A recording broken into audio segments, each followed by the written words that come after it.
الحمد لله الحمد لله وكفى وسلام على عباده الذين اصطفى أما بعد فأعوذ بالله من الشيطان الرجيم بسم الله الرحمن الرحيم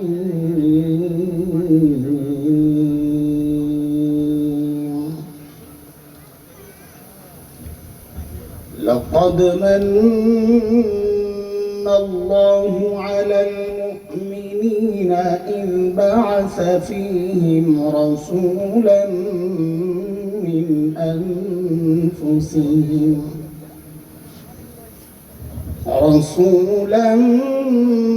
من أنفسهم يتلو عليهم آياته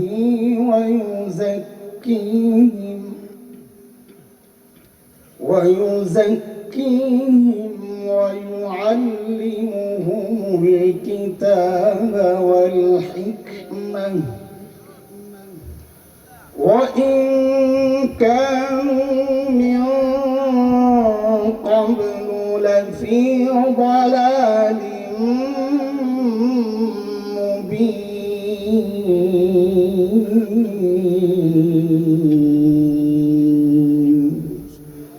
آمنت بالله صدق الله العلي العظيم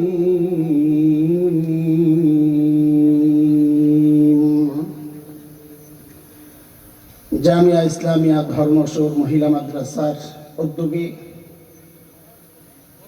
বিদগ্ধ আলিমে দ্বীন মুফতি মুফিজুল ইসলাম রাহিমাহুল্লাহর মাগফিরাতের উদ্দেশ্যে আয়োজিত আজকের এই বার্ষিক দোয়া মাহফিলের মুহতারাম সভাপতি, প্রধান অতিথিবৃন্দ, হযরত উলামায়ে কেরাম, মুরব্বিয়ানে আযম, দূর দূরান্ত থেকে আগত ইসলাম প্রিয় সুধী সমাজ, প্রিয় ছাত্র ভাইয়েরা, যুবক বন্ধুরা, পর্দার আড়ালের মা ও বোন, আল্লাহ সুবহানাহু ওয়া তাআলার অশেষ করুণা দয়া, যে মহান মালিক লাখো কোটি মানুষ থেকে বাছাই করে দিন এই মাহফিলে আমাদেরকে আসার বসার, কিছু কথা বলা ও শোনার তৌফিক দান করেছেন। সেজন্য মহান রবের শুকরিয়া আদায় করি, জবান খুলে প্রাণ খুলে কালিমাতুশ শুকর উচ্চারণ করি, আলহামদুলিল্লাহ।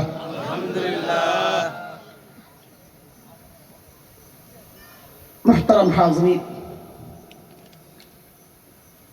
আল্লাহ সুবহানাহু ওয়া তাআলা আমাদের উপর কত নিয়ামত দান করেছেন একটু বলেন তো। আমি শুরু থেকে আপনাদেরকে কাছে রাখতে চাই, আমার সাথে কথা বলবেন, তো আমি কথা বলবো ইনশাআল্লাহ। দুই পক্ষই যেন আলোচনায় থাকি, এক পক্ষই কথা বলবে, আরেক পক্ষ বসে বসে বাতাস খাবে, এমনটা না হয়। বলেন, আল্লাহ আমাদেরকে কত নিয়ামত দিয়েছেন? অগণিত নিয়ামত, মাশাআল্লাহ। কুরআন আল কারীমের সূরাতুন নাহল, সূরাতুল ইব্রাহিম, দুই জায়গায় আসছে বিষয়টা। আল্লাহ বলেন, ওয়া ইন তাউদ্দু নি'মাতাল্লাহি লা তুহসুহা ইন্নাল ইনসানা লাযালুমুন কাফফার।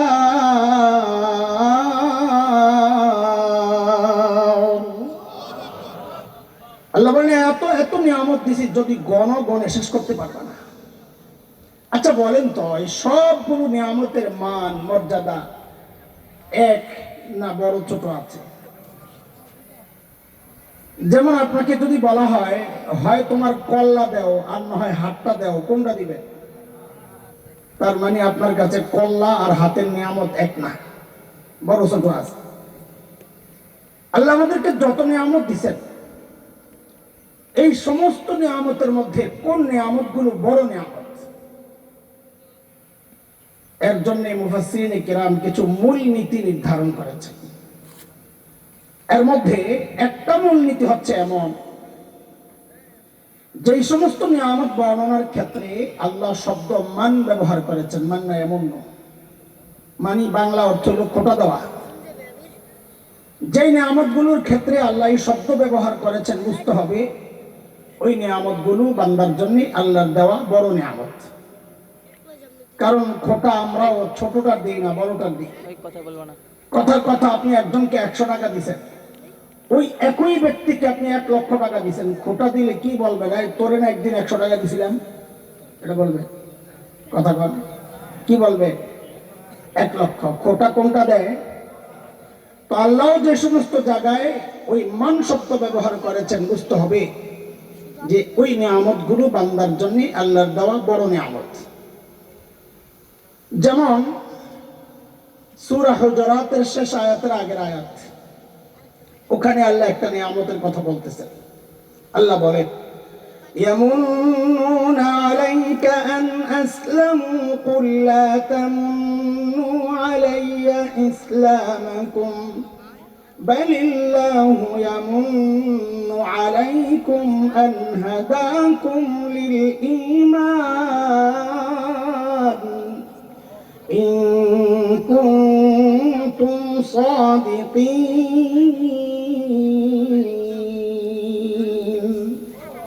আল্লাহ বলেন, বান্দা আমি যে তোমাকে ঈমানের নিয়ামত দিয়েছি, এটা আমার পক্ষ থেকে তোমার জন্য একটা বড় নিয়ামত, ঈমানের নিয়ামত। এমনই আরেকটা নিয়ামতের কথা শুরুতে যে আয়াতে কারিমা আমি পড়েছি, সূরা নিসা 164 নম্বর আয়াত, সূরা আলে ইমরান, ওই আয়াতে আল্লাহ আরেকটা বড় নিয়ামতের কথা বলতেছেন। আল্লাহ বলেন, লাকাদ মান্নাল্লাহু আলাল মুমিনিনা ইয বা'আসা ফীহিম রাসূলান মিন আনফুসিহিম ইয়াতলু আলাইহিম আয়াতিহি ওয়া ইউযাক্কিহিম ওয়া ইউআল্লিমুহুমুল কিতাবা ওয়াল হিকমাহ وَإِن كَانُوا مِن قَبْلُ لَفِي ضَلَالٍ مُبِينٍ।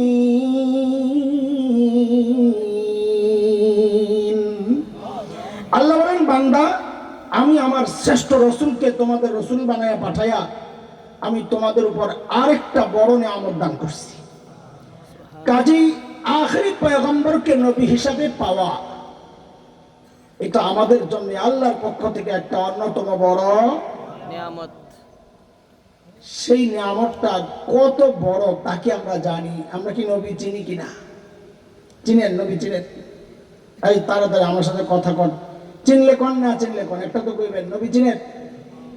চিনেন? এমন বহু আল্লাহর বান্দা পাওয়া যাবে, চেহারা দেখলে বুঝার উপায় নাই মুসলমানের সন্তান।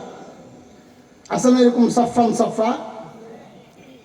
তা আপনি সন্দেহ দূর করার জন্য জিজ্ঞেস করছেন, ভাই তোমার নাম কি? তো বলে, নাম হচ্ছে সুমন। কি নাম? পড়ছে না আরেক চিন্তা, এটা কি সুমন? সুমন মুসলমান সুমন না হিন্দু সুমন? কারণ এখন তো সুমন সব জায়গায় আছে।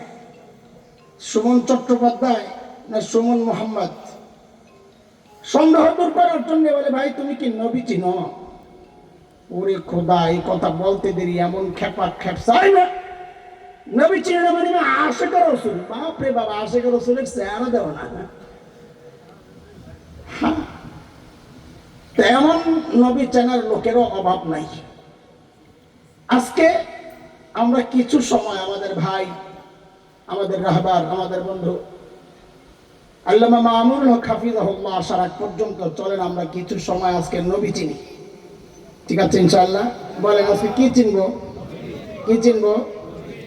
আপনারাও চিনেন, আমি একভাবে একটু চিনাই দেখেন। কিন্তু মনে রেখেন, নবী চেনানো এটা একটা মজার আলাপ, ভালোই লাগে। কিন্তু এই মজার আলাপ করতে আমি এখানে বসি নাই। তাহলে কি বলতে চান একটু খোলাখুলি বলেন তো, বুঝেন। ছোট্ট বাচ্চাদেরকে ডাক্তারের কাছে নিলে ডাক্তার যখন বুঝে যে ওকে ইঞ্জেকশন পুশ করা লাগবে, তো ডাক্তার কিন্তু ধৈর্য ইঞ্জেকশন দিয়ে দেয় না, ডাক্তার ওর হাতে একটা চকলেট ধরায়, ওই বাচ্চা আস্তে আস্তে চকলেট খায়, ডাক্তারও ইঞ্জেকশন রেডি করে। ইঞ্জেকশন রেডি হলে জিজ্ঞেস করে, আবু পিঁপড়ার কামড় খাইছো কোনোদিন? খাইছি। কেমন লাগে? ব্যথা লাগে? কেন? একটা ভাব রয়েছে। ডাক্তার আস্তে করে ইঞ্জেকশনটা নিয়ে বলে, দেখো তো দেখো তো, এমন নাকি ব্যথাটা, এমন নাকি, তা আস্তে করে ঢুকাইয়া দেয়। এমনও আর টানতে পারে না, দুই কারণে, এক হলো ভাব রয়েছিল, আর এক হলো চকলেটের ঘুষ। খাওয়ার ঘুষ বড় মারাত্মক, টাকা দিয়ে যেটা আদায় করতে পারবেন একটু খাওয়াইয়া তার চেয়ে বেশি আদায় করতে পারবেন, খাওয়ার ঘুষ বড় মারাত্মক। তা আমি তো অনেক সময়, লম্বা সময় আপনাদেরকে চকলেট খাওয়াইতে থাকবো, কিন্তু মনে করেন না খালি চকলেট খাওয়া নেই মাকসাদ, না না, আমার টাইম হলে কিন্তু আমি ঠিকই ইঞ্জেকশন ঢুকাই দেবো। বুঝে আসছে কথা? এখন চকলেট খাইতে থাকে। নবীকে চেনানোর জন্য আমি আগে একটা উদাহরণ পেশ করি আপনাদের সামনে। এই উদাহরণটা বুঝলে নবী চেনা সহজ হবে। একজন বাবা আমাদের ঢাকার, ওডেল সম্পদের মালিক। ওডেল বুঝেন তো? নিজেও জানেন। আলহামদুলিল্লাহ। দুধ আসলে আর গেলে দুইটা সুন্নতের দিকে আমাদের খেয়াল থাকে না। চলে গেলে আমরাও মাঝে মাঝে বলে ফেলি, বিদ্যুৎ চলে গেলে সাথে সাথে পড়তে হবে ইন্না লিল্লাহি ওয়া ইন্না ইলাইহি রাজিউন। সুন্নত কি বলেন? সুন্নত কি? ইন্না লিল্লাহি বলা। আর আসার পর আমাদের সুন্নত হলো আইসা আইসা কি করতে হবে? আলহামদুলিল্লাহ। সুন্নত কি? এই দুই সুন্নত থেকে আমরা চর্চা না থাকার কারণে সবাই আমরাও বঞ্চিত হই। বলেন, আসলে কি করব? সর্বোচ্চ ভালোটা আমরা কি করি? সর্বোচ্চ ভালোটা জিকির করেন, জিকির করেন, ইলা ইলাহা ইল্লাল্লাহ। আচ্ছা, জিকির আপনি পরে করেন, আগে সুন্নতটা আদায় করে নেন।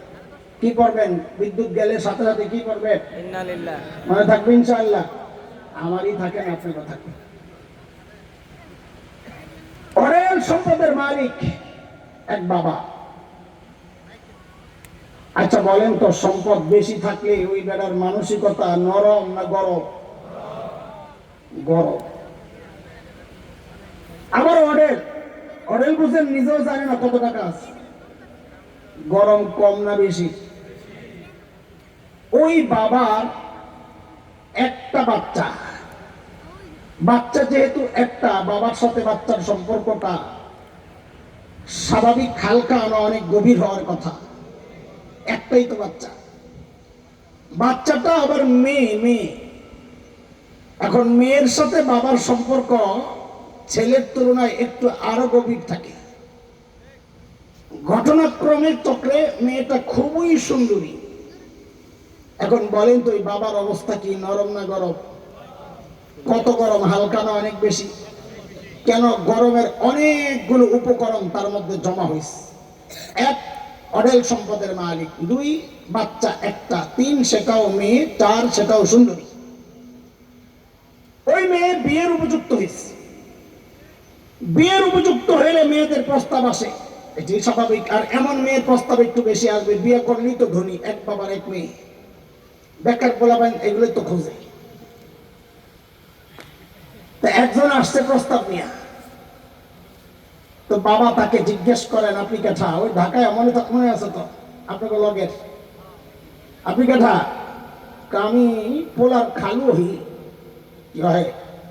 ওই বুঝেন তো, আসমানি ওহি না, ওই আর কি। আমি পোলার খালু হই। হায় খোদা, যেই না খালি কইছে খালু হই, এমন খেপা খেপছে বেটা, হই মিয়া আমার মাইয়া পয়সা গেছে হিমিয়া খালু হইছেন প্রস্তাব লিয়া। তো বেটা আবার জিগাই, তো কেঠাইবো? পোলার বাপ পাঠান, খালু হয়েছে প্রস্তাব লিয়া। তো বেটা কয়, তো চেতন কেলা কইলি তো হে। বেটা বাইতে গেছে। কোন জায়গায়? বাইতে। বাইতে এটা আমগো ভাষা, বাইতে। এটা অশুদ্ধ মনে করে না, এটা আরবি ভাষা। বাইতুল, আমরা ঢাকায় বাইতে গেছে, এটা তো আরবি ভাষা। তো বাইতে গেছে, যায় পোলার বাপরে কয়, বাপরে বাপ যেই গরম, সুবহানাল্লাহ। কয় কত গরম? তা আমি এই বাপের নাম দিছি 440 বাবা। ওই তো 440 লাইন আছে না, ধরা যায় না, ছোঁয়া যায় না, কাছে যাওয়া যায় না। তাই পোলা ভাই, আমি মাঝে মধ্যে জিজ্ঞেস করবো কোন বাবা? তো আমার সাথে সাথে সাথে জোরে সোরে বলতে হবে 440 বাবা। বল কোন বাবা? আমার একটা বাহিনী থাকা লাগবে এই জবাবগুলো দেওয়ার জন্য, তাইলে কথাটা আমি ইজি ভাবে বলতে পারবো ইনশাআল্লাহ। আমার সাপোর্ট লাগবে। এই বলবেন কত কোন বাবা?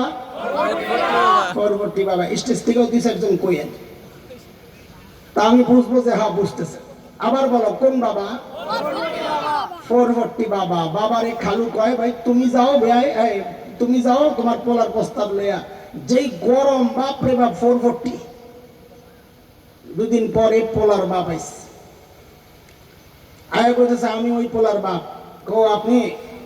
এখন পোলার নাম জিগায়, বাপের নাম, বাড়িঘর, বন্ধু বান্ধব, চেহারা কেমন, হাইট কেমন, কালার কেমন, মার নাম, দাদার নাম, সব খবর লইয়া বেটার পছন্দ হয়েছে এই বেটার এই পোলার কাছে আমার মাইয়া দম দেব। এখন আপনারাই বলেন এই বাবা কোন বাবা? 440 বাবা। এই বাবা তার মেয়েকে যখন বিয়ে দিবে, তো বিদায়ের সময় শাড়িটা যেটা কিনবে, ওই শাড়িটা দামিটা কিনবে না কম দামি? কেন? কারণ বাবার টাকার অভাব নাই, আর খরচের জন্য এই মেয়ে ছাড়া আর জায়গাও নাই। এই জন্য বাবা যা দেয়, শাড়ি কিনে তো বাজারের সেরাটা, গয়না কিনে তো সেরাটা, প্রসাধনী কিনে তো সেরাটা, যা কিনে সব সেরা সেরা জিনিস দিয়া মেয়েকে সাজায়া তারপরে বিদায় দেওয়ার কথা। এমনটাই তো হওয়ার কথা নাকি? কি বলেন আপনারা? দোস্ত এইটা যদি বুঝেন তো নবী চেনা সহজ হবে ইনশাআল্লাহ। একজন বাবা তার মেয়েকে যতটা ভালোবাসে, আল্লাহ সুবহানাহু ওয়া তাআলা তার প্রিয় হাবিব সাল্লাল্লাহু আলাইহি ওয়াসাল্লামকে তার চেয়ে 1000 কোটি গুণ বেশি ভালোবাসে। এই জন্য আল্লাহ তাআলা আমার নবীকে দুনিয়ায় পাঠানোর সময় সব সেরা সেরা বিষয় দিয়া সাজায়া তারপর আমার নবীকে আল্লাহ দুনিয়ায় পাঠায়া দিয়েছে। কি সেই সেরাটা? একটু একটু করে শুনতে থাকেন, বুঝতে থাকেন। 1 নম্বর হচ্ছে প্রস্তাবের ব্যাপার। মনে আছে তো ওই বাবার গল্প? এটা মাথায় রাখা লাগবে। কোন বাবা জানো? এটা মাথায় রাখা লাগবে।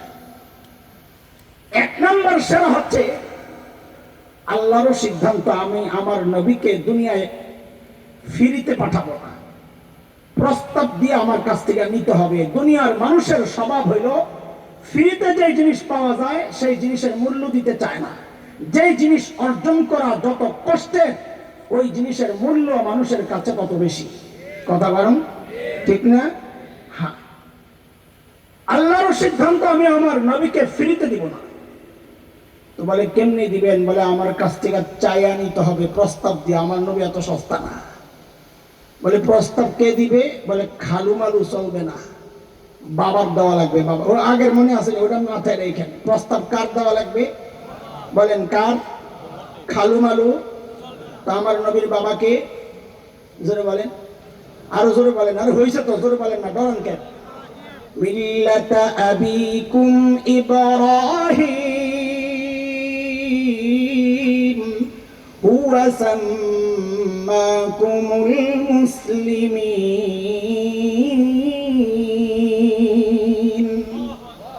খলিল ইব্রাহিম যখন বাইতুল্লাহ বানান, আল্লাহ খলিলের দিলের মধ্যে ওই কথা ঢেলে দিয়েছেন, খলিল এমন দামি একটা কাজ আপনি করেছেন, আমি আপনাকে পুরস্কার দিতে চাই। কি নেবেন বলেন? খলিল চিন্তা করলেন, সারা জিন্দেগি চায়া চায়া পাইলাম জমজমওয়ালা ইসমাইল। কারে পাইছেন? বলেন জমজমওয়ালা। আমি ইসমাইল বলছি বোঝানোর জন্য, আপনারা ওই পর্যন্তই বলেন। বলে কারে পাইছেন? খলিল চিন্তা করলেন, সারা জিন্দেগি চায়া চায়া পাইলাম জমজমওয়ালা, এইবার সুযোগ যেহেতু পেয়ে গেছি, এখন আর জমজমওয়ালা চাইবো না, চাইবো সবচাইতে বড়টা। খলিল এইবার চায়া বসছেন আল্লাহর কাছে কাউসারওয়ালা। আমি তো এভাবেই বলবো, তবে একটা কথাও কোরআনের বাইরে না। আমি আগে বুঝাবো, তারপর আয়াত ফিট করবো, এটা আমার স্টাইল। এই যে যা বলছি এতক্ষণ, এইটাই আপনি শোনেন।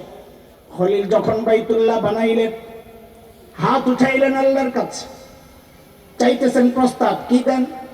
রব্বানা ওয়াবআস ফীহিম রাসূলাম মিনহুম ইয়াতলু আলাইহিম আয়াতিক يتلو عليهم آياتك ويعلمهم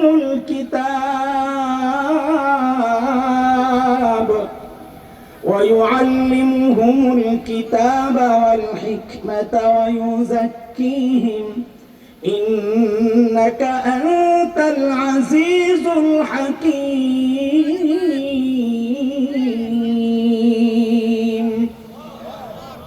দোয়া করছেন আল্লাহর কাছে খলিল, আল্লাহ বাইতুল্লাহ বানালাম, এখন আবাদ করার জন্য একজন শিক্ষক চাই, রসুল চাই, পাঠায়া দেন।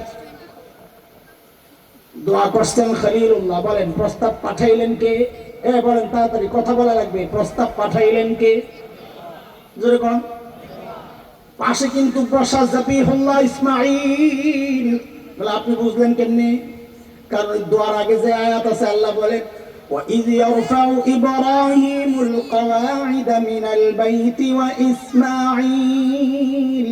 বাপ বেটা মিল্লা বাইতুল্লাহ বানাইছেন, তার মানে বাইতুল্লাহ বানাই দোয়া করছেন, মানে ছেলেও পাশে।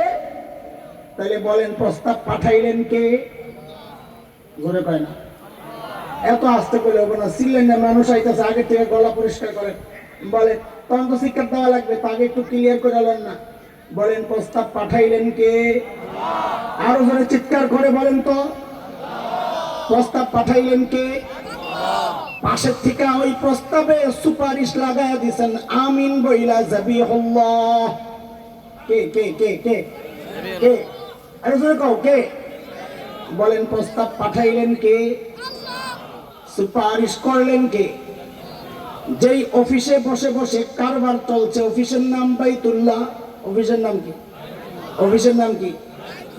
প্রস্তাব পাঠাইলেন, সুপারিশ করলেন, অফিসের নাম আল্লাহ ফায়সালা নিয়ে নিছেন। ঠিক আছে, খলিলুল্লাহ প্রস্তাব করেছেন, বাইতুল্লাহ বসে বসে জাবিহুল্লাহ আমিন বলেছেন, আমিও পাঠায়া দিচ্ছি হাবিবুল্লাহ। নবী জান, আপনার বাবা প্রস্তাব দিছে, আপনার চাইতেছে যাওয়ার জন্য, তবে একটু থামেন।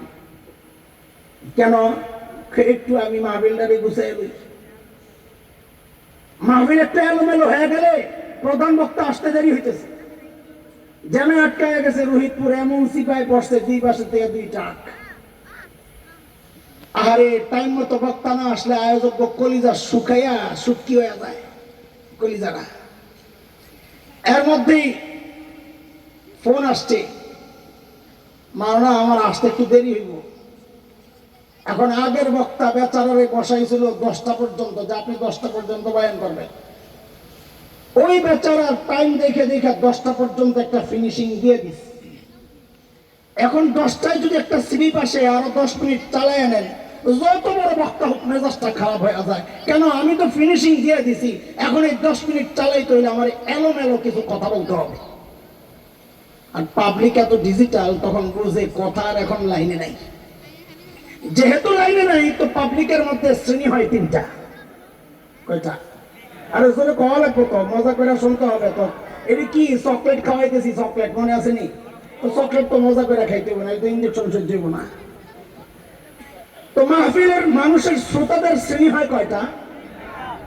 এক শ্রেণী বুড়া মানুষ, কয়ারে মামলা লোক সব আইতে দেরি, বাচ্চা একটু সাইরাই ওজা কইরাই, এক শ্রেণী।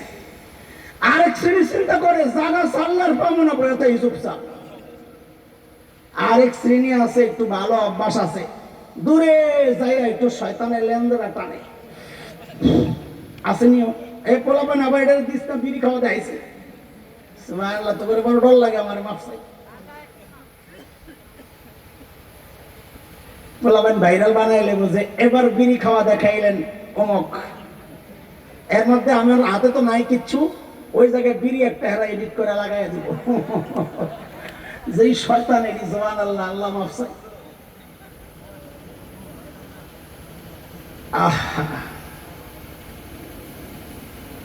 এর মধ্যে প্রধান বক্তা মেসেজ পাঠাইছে, মাওলানা হুযাইফি, আমি আপনাদের মাইকের আওয়াজ শুনতেছি, ডাইরেক্ট স্টেজ। কলিজায় পানি আইছে। তাড়াতাড়ি একজনকে পাঠাইছে, তাড়াতাড়ি যায় একটা স্লোগান লাগা। কি স্লোগান? প্রধান বক্তার আগমন, শুভেচ্ছা, স্বাগতম, ঠিক কিনা? নিয়ম হইল যিনি বয়ান করেন স্লোগানটা তিনি দিলে ভালো হয়, কারণ তিনি আলোচনা করতেছেন কোরআন হাদিসে, তার বয়ান থামায় আরেকজন স্লোগান দেওয়া, এটা ওই কোরআন হাদিসকে অসম্মান করা হয়। ঠিক আছে, আর মানে আজকে দিবেন না এটা না, আজকে ভাই আইলে দিয়ে দিয়ে আমার সমস্যা নেই, আমি চুপ হয়ে যাবো। তো যিনি বসা স্লোগানটা তিনি দিলেই হয়, তাহলে আর ভেজাল লাগে না। আল্লাহ তাআলাও ঠিক এই সব বিষয়গুলো লক্ষ্য রেখেছেন। হাবিব, আপনি যে যাবেন, প্রধান বক্তা আপনি, প্রধান অতিথি দুনিয়া, কিন্তু মাহফিল একটু এলোমেলো হয়ে রয়েছে। মাহফিলটারে জমানোর জন্য আমি একটা স্লোগান দেওয়া এলি। বলে স্লোগান কে দিবে? বলে আগের বক্তা দিবে। আপনার আগের বক্তা, আগের বক্তা কে? হ্যাঁ, এই মাওলানা কয়ে ফেলছে। আর বলেন বলেন, আগের বক্তা কে? হযরত ঈসা আলাইহিস সালাতু ওয়াস সালাম। আল্লাহ নবী ঈসাকে নির্বাচন করেছেন নবী, প্রধান বক্তা আসতেছে, স্লোগানটা আপনি দিয়ে দেন। তো নবী ঈসা স্লোগানের টান দিস, কি বইলা স্লোগান দিচ্ছে, এটা কোরআনের কথা। আমি আগেই বলেছি, আগে আমি বুঝাবো ইনশাআল্লাহ, তারপরে কোরআনের আয়াত ফিট করবো। হযরত ঈসার স্লোগান আসছে কোরআনে, সূরা ইউসুফ, সূরা সফ আয়াত নম্বর 6। হযরত ঈসা বলেন, وَإِذْ قَالَ عِيسَى ابْنُ مَرْيَمَ يَا بَنِي إِسْرَائِيلَ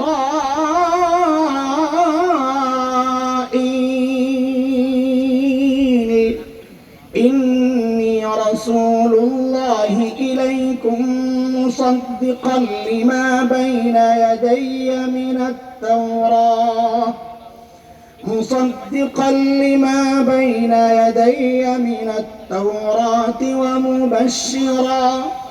ومبشرا برسول يأتي من بعد اسمه أحمد।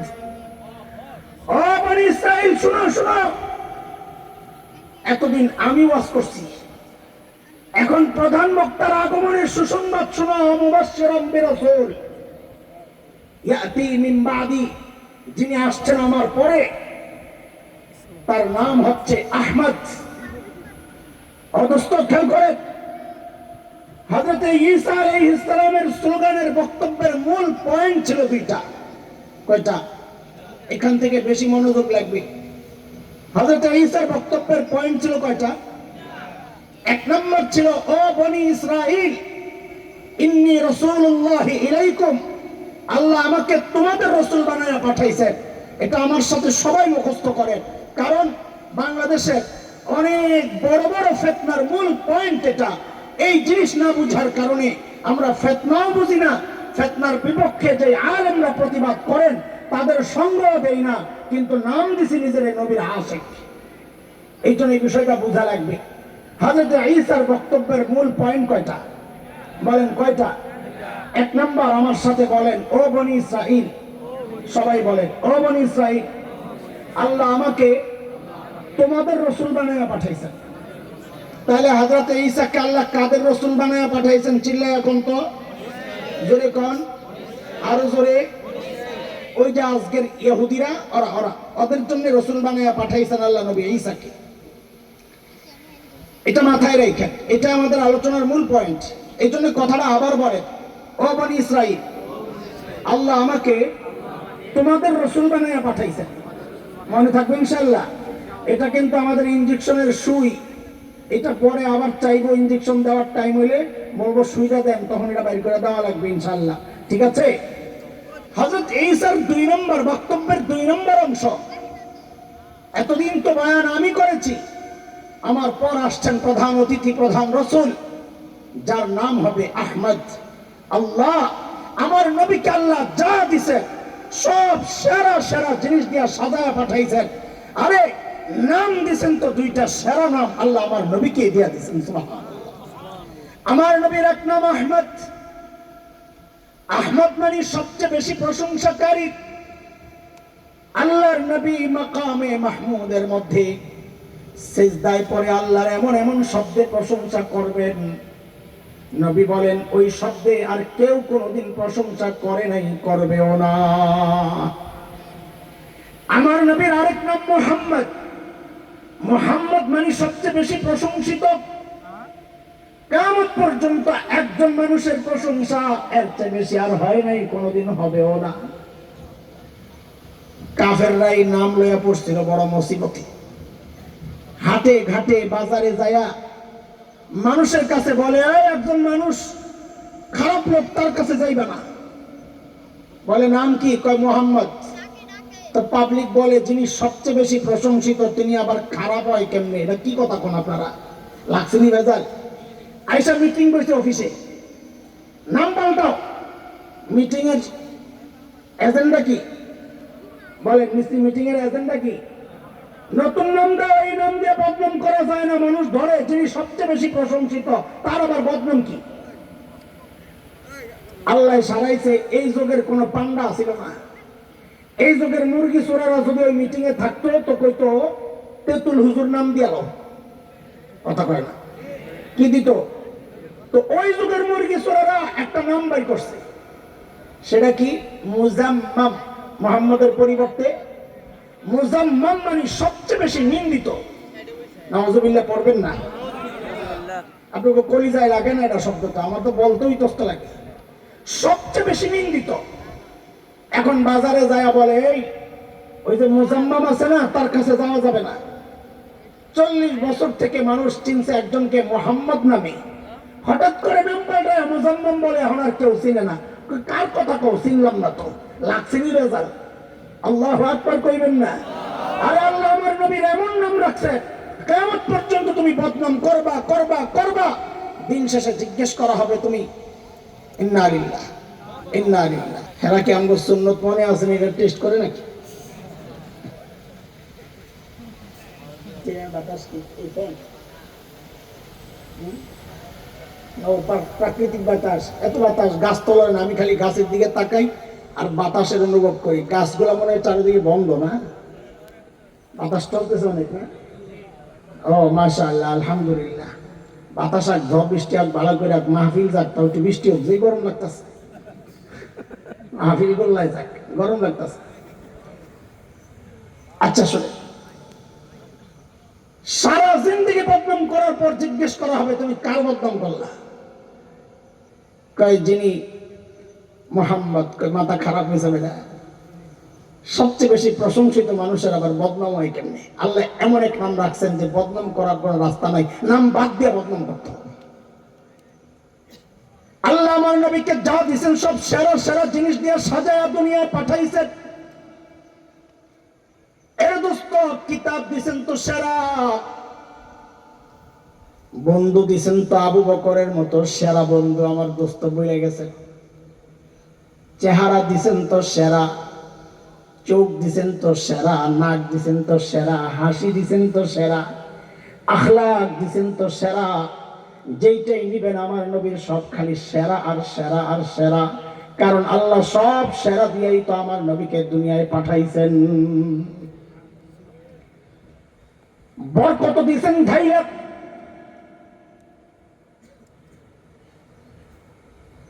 আল্লাহর নবীর মা হযরতে আমেনার কথা, জমজম কুয়ার থেকে যখন যেতেন পানি ওঠানোর জন্য নবী আমার আমিনার পেটে, হযরতে আমেনা বলে জমজম থেকে পানি উঠাইতে গেলে কি দেখতাম জাননি? ও যুবকরা আগে বলো, কুয়ার পানি নিচে থাকে না হাউজের মতো উপরে থাকে?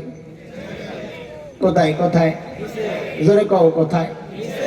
হযরতে আমেনা বলে আমার আদরের দুলাল যখন আমার পেটে, আমি যখন পানি ওঠাতে যেতাম আমি লক্ষ্য করতাম ওই পানিগুলো আস্তে করে উপরের দিকে উঠে যায়।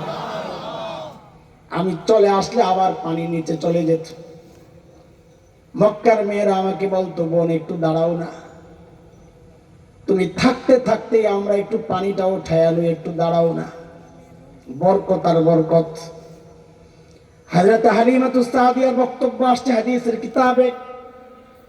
তায়েফ থেকে তিনি যখন স্বামী সহ আসেন, মক্কা থেকে একটা বাচ্চা লালন পালনের বিনিময়ে কিছু পয়সা পাবেন, ওই যুগের সিস্টেম ছিল এটা।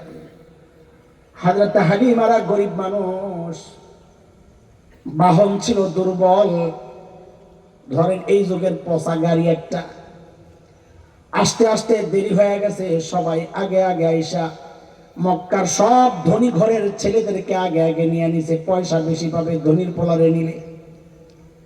হযরত হালিমা বলেন মক্কা আইসা শুনি কোনো বাচ্চা নাই, সব বাচ্চা আমার সঙ্গীরা আগে আগে নিয়ে নিস, একটা বাচ্চা শুধু বাকি, তাকে আনার জন্য কেউ যায় না কেন? এতিম বাচ্চা খরচ কে দিবে, এই জন্য কেউ যায় না। হযরত হালিমা বলেন স্বামীকে বললাম খালি হাতে যাওয়ার চেয়ে চলেন ওই এতিম বাচ্চাটা নিয়ে যাই, আসলে কপাল খুলছে, আসলে কপাল। হযরত হালিমা বলেন আমি যখন বোন আমেনার ঘরে ঢুকি, বাচ্চা শোয়ানো ফ্লোরে, চেহারার দিকে তাকায়া আর তো চোখ ফিরাইতে পারি না। আহারে কি সুন্দর আল্লাহ বানাইছেন, চাঁদের টুকরা। দৌড়া যায় যখন বুকের সাথে জড়ায় নি, আমি আর ছাড়তে পারি না, যেন বাচ্চাটাই আমারে ধরে রাখছে। স্বামীরে বললাম টাকা পয়সার দরকার নাই, বড় এক সম্পদ পাওয়া গেছি, চলে। যাওয়ার সময় বাহনে আমি বাচ্চা কোলে, পেছনে আমার স্বামী যখন সামনে যায় বসেন, অমনি বাহনটা ধপাস করে জমিনে বসে পড়ছে। আমার কেমন কেমন জানি লাগলো, কারণ বাহন তো এত দুর্বল না, বাচ্চার ভারে বসে যাবে। এই বাহন দিয়েই তো তায়েফ থেকে আসছি মক্কায়। স্বামীরে বললাম দেখি আপনি একটু নেমে দাঁড়ান তো। যেই আমার স্বামী একটু নেমে দাঁড়ালেন, অমনি বাহন আবার লাফ দিয়া দাঁড়ায় গেল। দাঁড়ানোর ভঙ্গিমায় আমার কেমন কেমন জানি লাগে, এমন স্পিডে দাঁড়াইছে, ওই এত শক্তি তো আছে, আর বাচ্চার ভারে আবার বসে কেমনে। স্বামীরা আবার বললাম দেখি আবার একটু ইচ্ছা বসেন তো। যেই না আমার স্বামী আবার উঠলেন, অমনি বাহনটা আবার ধপাস করে বসে পড়ছে। হযরত হালিমা বলেন যা বুঝার বুঝছি। স্বামীরে বললাম আবার নামেন তো দেখি। যেই না আবার নামছেন, বাহন লাফ দিয়া দাঁড়ায় গেছে। এইবার স্বামীরে বললাম সামনে না বইসা দেখি একটু পিছনে যায় বসেন তো দেখি কি হয়। বলে যেই না আমার স্বামী পেছনে যায় বসলেন, অমনি বাহন লাফ দিয়া উঠা এখন সবার আগে আগে দৌড়া। আল্লাহ দেখা দিয়েছেন হালিমা আমার দোস্ত, ছোট বইলা তারে দাম দিবা না, তোমার জামাই পিঠ দিয়া বসবে, বেইজ্জতি করার জন্য আমি আমার নবীকে দুনিয়ায় পাঠাই নাই। দোস্ত এই জন্যই আফসোসের সাথে কথাগুলো বলতে হয় আমাদের। আল্লাহ তাআলা নবীর এমন ইজ্জত দিয়েছেন, যুবক নিজেকে আশিক রাসূল দাবি করো, নবীর উম্মত দাবি করো, অথচ তুমি যেই জমিনে বসে, যেই জমিনে বসবাস করো, ওই জমিনে কুলাঙ্গাররা আমার নবীকে নিয়ে কটূক্তি করে, ওই জমিনে নবীর খাতমে নবুয়তের মুকুট নিয়ে কুলাঙ্গাররা টানাটানি করে, ওই জমিনে নবীর বিধানকে, শরীয়তের বিধানকে বৈষম্যের বলা হয়। তুমি চুপচাপ বসে আছো না। যদি নবীকে ভালোবাসো, যদি দিন ভালোবাসো, তাহলে বাবার চেয়ে বেশি ভালোবাসতে হবে। তোমার বাবার গালি দিলে তুমি বরদাস্ত করো না, তোমার সন্তানকে গালি দিলে তুমি বরদাস্ত করো না, তো নবীর গালি দিলে তুমি কেমনে বরদাস্ত করো না? আওয়াজ উঠাইতে হবে। ক্ষমতায় যাওয়া আর আসার বিষয় না, এটা ইমানের চাওয়া, এটা ইমানের দাবি, এটা আমার চিন্তা চেতনা বিশ্বাসের দাবি। আওয়াজ উঠাইতে হবে। আল্লাহর জমিনে আমার দেশে কেউ যদি আমার নবীকে গালি দেয়, খোদার কসম তার অন্য কোন বিচার আমরা মানি না। একটাই বিচার চাই, তাকে মৃত্যুদণ্ড দিতে হবে, মৃত্যুদণ্ড দিতে হবে।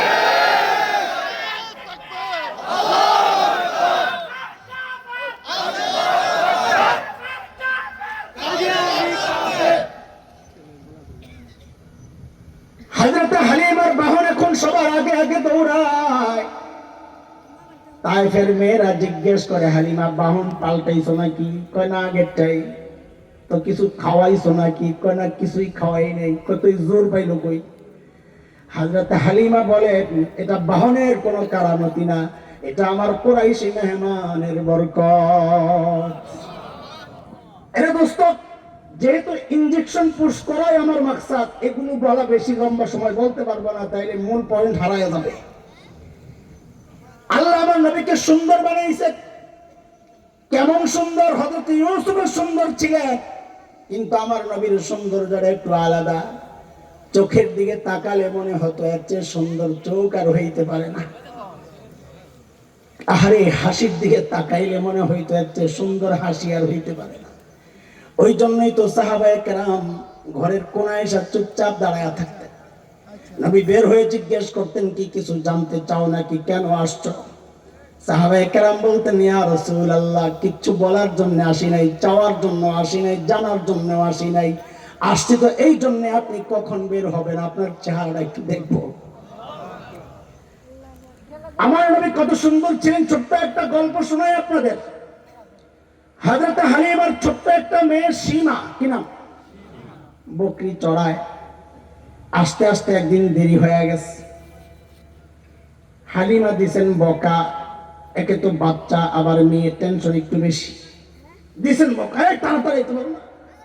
হায় হায়, পিচ্চিরে যেই বকা দিছে, পিচ্চির মাইন্ডে লাগছে, কাম করায় আবার বকা দেয়। যে সমস্ত গুলাবেন কাজ টাজ করে না, করে বকা দেওয়া যায় না, মুচ্চা মুচ্চা কাম করাইতে হয়, কি বলেন আপনারা? সীমা খুব রাগ হয়েছে, আমি যাবো না, তোমার বকরি তুমি সামলাই। হযরত হালিমা জানেন সীমার দুর্বল পয়েন্ট কোনটা।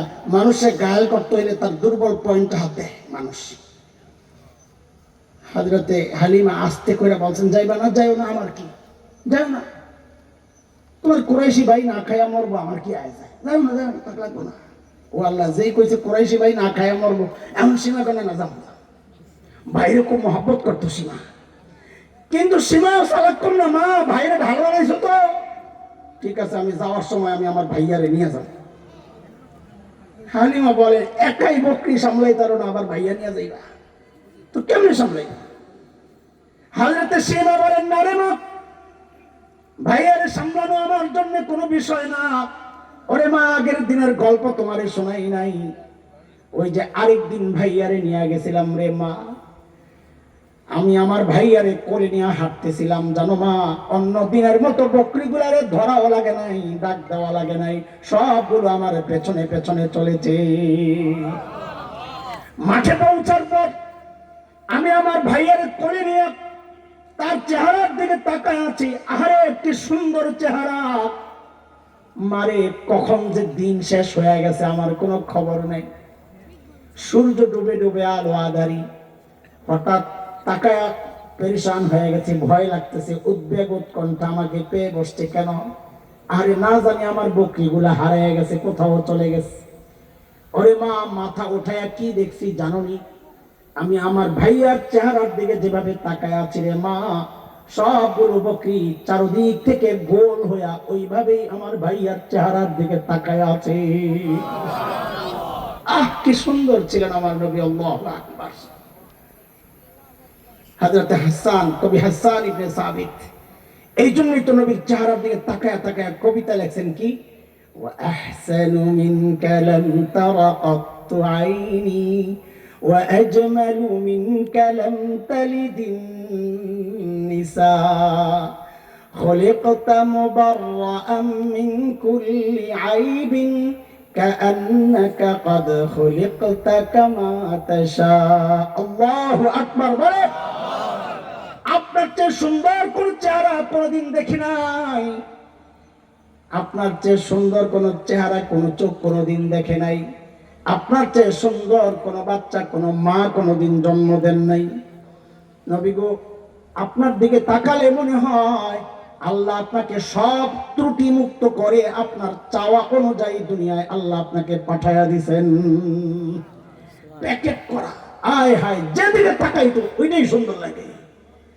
আরে এমন কেমন ঘাম দিছিলেন আল্লাহ আমার নবীর, ঘাম ঘাম, আমার আপনার ঘামের দুর্গন্ধে ধারে কাছে কেউ বসতে পারেন না। অথচ আমার নবীর ঘাম সাহাবায়ে কেরাম বোতলে সংগ্রহ করতেন। কেন? কোন অনুষ্ঠান আসলে লাগায়া দিতেন, গোটা অনুষ্ঠানটা সুঘ্রাণে মৌ মৌ করত। আল্লাহু আকবার। আহ, কয়টা বলবো, কয়টা বলবো, আমার নবীকে আল্লাহ যা দিছেন সব বলা লাগবে তো কথা। কিতাব দিছেন তো, আখলাক দিছেন তো, সন্তান দিছেন তো, বন্ধু, চেহারা, চোখ, যা দিছেন তো সব সেরা। তো বিধানটা দিছেন খালি দুর্বল।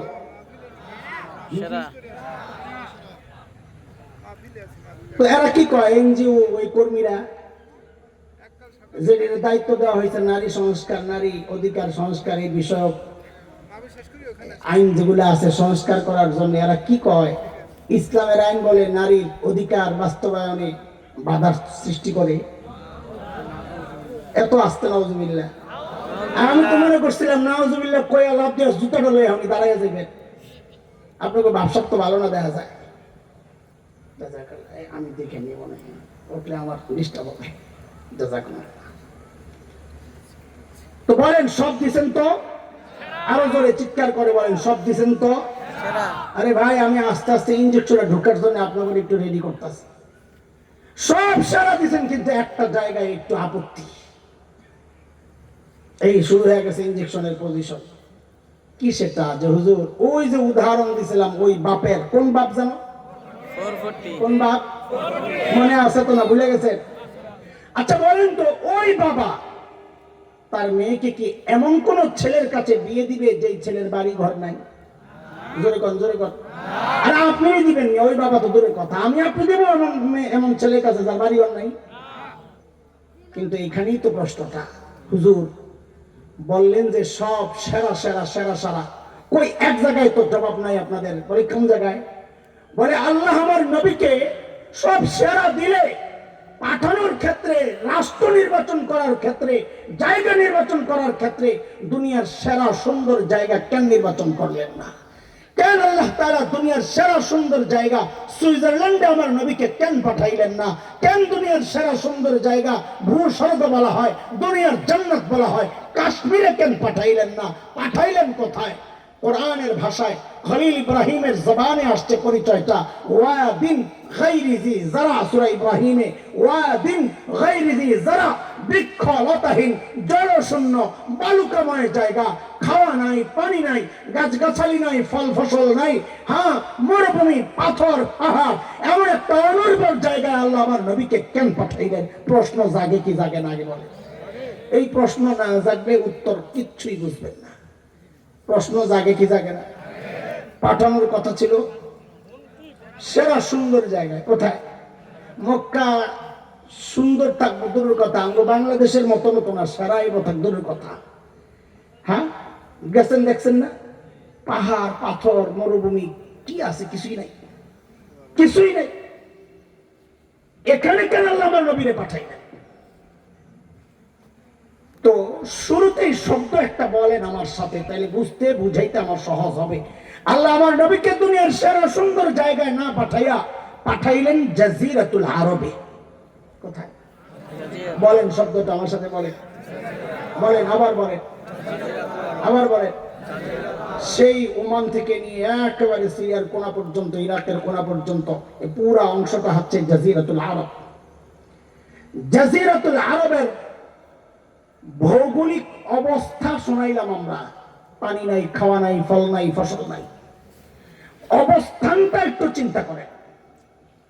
বিশ্ব মানচিত্রে যুবকরা, বিশেষ করে উদীয়মান আলেম ভাই আমার যারা সন্তানেরা, আপনারা একটু এই গভীর থেকে বিষয়গুলো বুঝার চেষ্টা করেন। বাংলাদেশের বহু ফিতনার জবাব আপনি পাওয়া যাবেন ইনশাআল্লাহ। সেটা হচ্ছে জাজিরাতুল আরবের ভৌগোলিক অবস্থানটা কি, কোন জায়গায়? তো তাকাইলে দেখবে বিশ্ব মানচিত্রে তার তিন পাশে পানি। কয় পাশে? একদিকে লোহিত সাগর, আরব সাগর, ভারত মহাসাগর, আরব সাগর, পারস্য উপসাগর, ওমান উপসাগর। হ্যাঁ, এই সব সাগর তিন দিকে ঘেরাও করা। একদিক সিরিয়া, জর্ডান, সিরিয়া না, ইরাক, জর্ডান, এই দিক থেকে জমিনের সাথে একটু সংযুক্ত। তাহলে বলেন তো পানি কয় দিক? বলেন, একটু সূক্ষ্ম বিষয়। আর আরেকটা কথা বলি, চেইন কথা, একটা আরেকটার সাথে লাগানো। একটা মিস করবেন, পরেরটা বোঝা আপনার জন্য কঠিন হবে, আমার জন্য বোঝানোটা কঠিন হবে। চেইন কথা একেবারে দেখবেন একটার সাথে আরেকটা লাগানো। জাজিরাতুল আরবের ভৌগোলিক অবস্থানটা হচ্ছে তিন দিকে, একদিক জমিনের সাথে, ঠিক মানব দেহে মানুষের যে হার্ট আছে, অলক হার্টের যে অবস্থা, তিন দিক শূন্য, একদিক শরীরের সাথে জয়েন্ট। এই জন্য ভূবিজ্ঞানীরা জাজিরাতুল আরবের নাম দিয়েছেন জিওগ্রাফিক হার্ট। এটা বিশ্ব মানচিত্রের হাট। এতক্ষণ বলেছি আল্লাহ আমার নবীকে কই পাঠাইছেন? জাজিরাতুল আরবে। বলেন কই? এখন থেকে জাজিরাতুল আরব শব্দটা বাদ দেন। এখন থেকে বলেন আল্লাহ আমার নবীকে হাটে পাঠাইছেন। বিশ্ব মানচিত্রের কোথায় কোথায়? হাট কেমনে বুঝছেন তো? হাট কেমনে বুঝছেন তো? আমাদের আলোচনার ধারাটা এখন কিছুক্ষণ এমন চলবে, প্রশ্ন করব, উত্তর আসবে, উত্তরের উপর আবার প্রশ্ন, আবার উত্তর আসবে, এভাবে আগাই থাকবো। এতক্ষণ বলেছি আল্লাহ আমার নবীকে পাঠাইছেন কোথায়? জাজিরাতুল আরবকে সরাইয়া এখন বসাইলাম কি? আল্লাহ আমার নবীকে কই পাঠাইছেন? কোথায়? হাট। প্রশ্ন, হাটে কেন পাঠাইলেন? হাটে কেন পাঠাইলেন? বিশ্ব মানচিত্রের হাটে কেন পাঠাইলেন? এটা বুঝার জন্য শব্দ একটা আগে মাথায় ঢুকেন, ব্যাখ্যা পরে দিব ইনশাআল্লাহ। বলেন আমাদের নবী হচ্ছেন একমাত্র বিশ্ব নবী। আমি আবার জিজ্ঞেস করি, বলেন আমাদের নবী কি? খালি বিশ্ব নবী না, বলেন। হ্যাঁ, একমাত্র না বললে কিন্তু সব গন্ডগোল আবার লেগে যাবে। আমি চাই আপনারা একদম দেমাগ মিজাজ সব ক্লিয়ার হোক। আমাদের নবী ছিলেন একমাত্র। বলেন আমাদের নবী কি ছিলেন? একমাত্র বিশ্ব নবী কাকে বলে সেই ব্যাখ্যা আমরা পরে আসতেছি ইনশাআল্লাহ। আপাতত মাথায় রাখেন শুধু আমাদের নবী কি ছিলেন? কি ছিলেন? তো এইবার বলেন আমার নবীকে আল্লাহ পাঠাইছেন কোথায়? বলেন কোথায়? হাটে কেন পাঠাইছেন? এটা বুঝার জন্য আরেকটা কথা বুঝেন। আমার নবী দুনিয়ায় আসার আগ পর্যন্ত যত দার্শনিক দুনিয়ায় আসছেন, গ্রিক দর্শন, রোমান দর্শন, পারস্য, ইরাকি, ব্যাবিলন, মিশরি, যত প্রাচীন দর্শন ছিল, সমস্ত দার্শনিকের বক্তব্য ছিল মানুষকে নিয়ন্ত্রণ করে তার ব্রেন। কে? বলেন কে? সর্বপ্রথম আমার উম্মি নবী সাল্লাল্লাহু আলাইহি ওয়াসাল্লাম গোটা দুনিয়ার দার্শনিকদের বিরুদ্ধে দাঁড়ায়া ঘোষণা দিলেন, না, মানুষকে তার ব্রেন নিয়ন্ত্রণ করে না, মানুষকে নিয়ন্ত্রণ করে তার হার্ট। নবী ঘোষণা দিলেন, বুখারী মুসলিমের রিওয়ায়াত, নবী ঘোষণা দিলেন, হযরত নুমান ইবনে সাবিত বর্ণনাকারী, আলা ওয়া ইন্না ফিল জাসাদি মুদগাহ ইযা সালাহাত সালাহাল জাসাদু কুল্লুহু ওয়া ইযা ফাসাদাত ফাসাদাল জাসাদু কুল্লুহু আলা ওয়া হিয়াল কলব।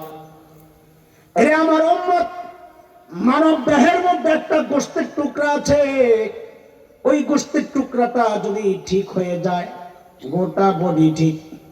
ওই গোশতের টুকরায় পচন ধরলে গোটা বডি পচে যাবে। মানে হচ্ছে ওইটা নষ্ট হয়ে গেলে আমলের কোনো দাম থাকে না। নবী বলেন ওই গোশতের টুকরাটার নাম হচ্ছে কলব। কি? হার্ট। হার্ট কি? বলেন কি? নবী বললেন হার্ট ঠিক তো বডি ঠিক। বলেন আমার সাথে এতটুকু বলেন, হার্ট ঠিক তো? বলেন হার্ট ঠিক তো?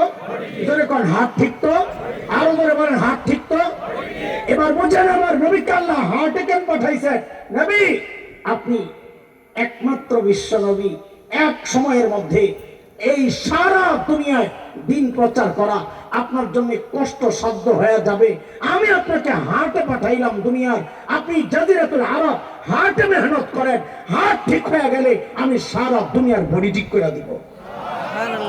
এর চরম বাস্তবতা হচ্ছে আজকে জাজিরাতুল আরবের শাসকদের ঈমান আকীদায়, হার্টের মুসলমানদের ঈমান আকীদায় পচন ধরেছে। ফলাফল সারা দুনিয়ার বডির মুসলমান মাইর খাচ্ছে।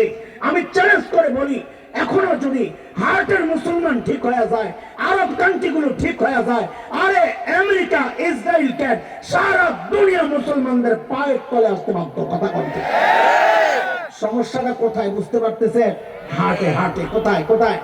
কোথায়? আচ্ছা দুটা উদাহরণ শুনে কেন আল্লাহ আমার নবীকে হার্টে পাঠাইছেন। বেশি চিকুন হয়ে যাইতেছে কথা, আমি তো সহজ করার চেষ্টা করতেছি, বেশি কঠিন হয়ে যাইতেছে। আবার কই শুরু থেকে? বুঝতেছেন আপনারা? আচ্ছা বুঝে আল্লাহ ভরসা। হার্টে কেন পাঠাইলেন? দুনিয়ার একদম মাঝখানে আমার নবীর আল্লাহ কেন পাঠাইলেন? এটা বলার আগে বারবার মনে রাখবেন আমার নবী যেন কি একমাত্র একমাত্র বিশ্ব নবী, সারা দুনিয়ার নবী। ব্যাখ্যা পরে আসতেছেন স্যার। ধরেন এই যে বিশাল আপনাদের জনসমাবেশ, এটা জনসমাবেশ না হইয়া একটা পুকুর, ধরেন একটা পুকুর, পুকুর চিনেন? কি বলেন? পুকুর।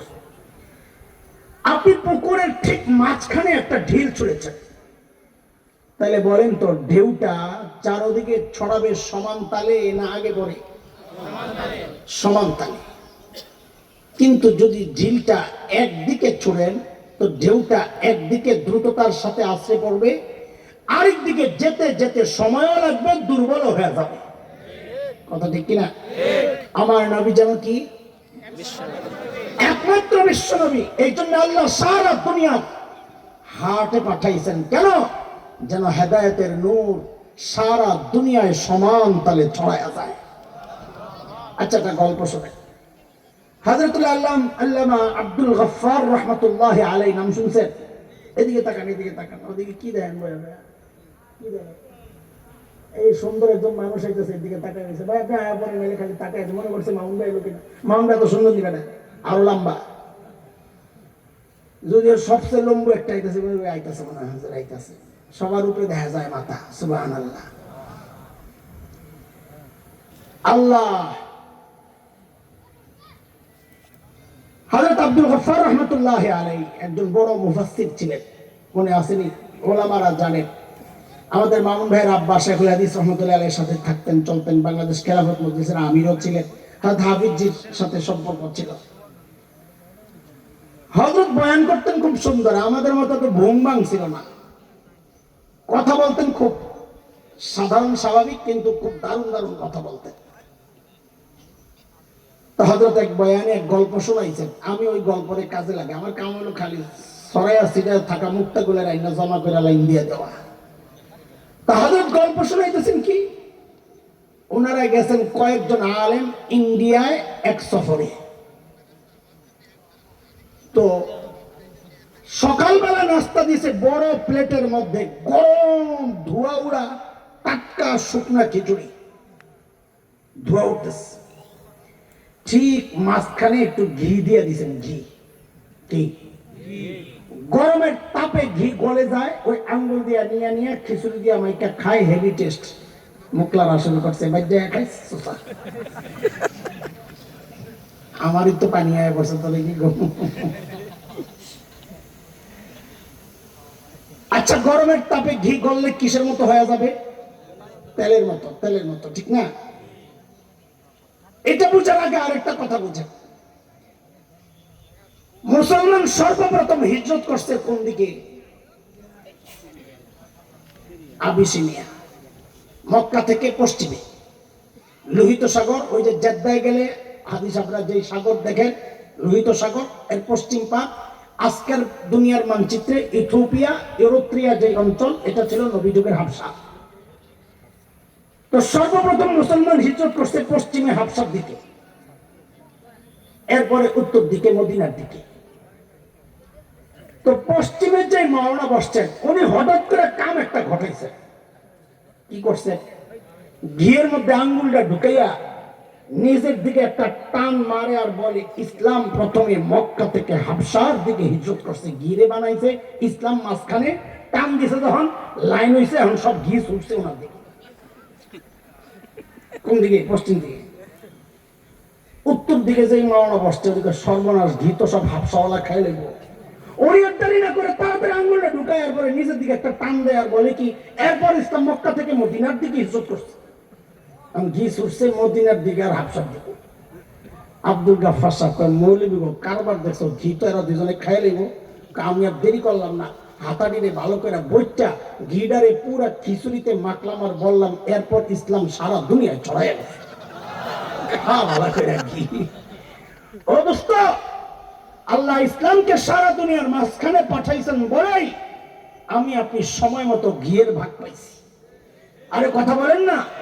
এই জন্যই তো আমরা, আমাদের গর্ব এটা, আমরা সাহাবীদের হাত ধরে এই বাংলাদেশে ইসলাম আসছে।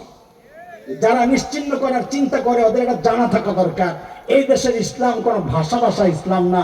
এই দেশের ইসলাম বহু নিচে পুঁথিত, যার শাখা প্রশাখা আসমান পর্যন্ত বিস্তৃত। কথা বলেন ঠিক কিনা?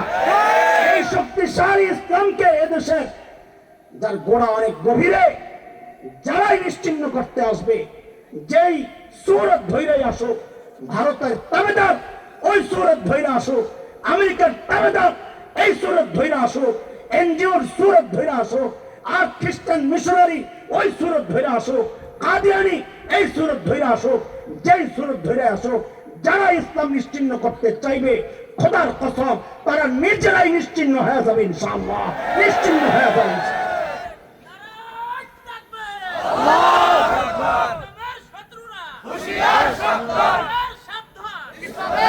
মুহতারাম হাজিরিন, আচ্ছা শুনে আস্তে আস্তে বললেন যে আছে নাকি দালাল টালাল, এগুলো জোরে জোরে কইতে দিব, ঠিক না? ঠিকটাও জোরে কয় না। পেঁয়াজ দেয় না দেখে কি কষ্ট, এখন সস্তা সস্তা পেঁয়াজ খাওয়ার দরকার কি? আপাই রেসিপি দিয়ে গেছে না, পেঁয়াজ তারা তরকারি রান্ধন যায়, আপার রেসিপি ভুলে গেছে। আরে রমজানে খুব মনে পড়ছে, একজনে দেখছি খুব কইতেছে আমি খুব মিস করতেছি, কেন? যেই সুন্দর রেসিপি দিয়া গেছে, মিষ্টি কুমড়া দিয়া বেগুনি খাও। রেসিপি কি মজার রেসিপি, সুবহানাল্লাহ। আল্লাহ আল্লাহ আল্লাহ আল্লাহ আমার মিষ্টি কুমড়া বেগুনি খাওয়া থেকে বাঁচাইছে, আলহামদুলিল্লাহ। এই লাইনে আছেন না ছুটে গেছে? আমি খুব চিন্তায় আছি যে মাঝে মাঝে ছুটটানি যায়, আমার নিজেরই ছুটে যায়, আবার একেবারে লাইন কথা তো হারায় যায় না। অনেক গুরুত্বপূর্ণ একটা বিষয় বলার জন্য লম্বা হিস্টোরি সাজাই, হিস্টোরি বলতে আশপাশের কথা দিয়ে গুছাই আনছি। দেখে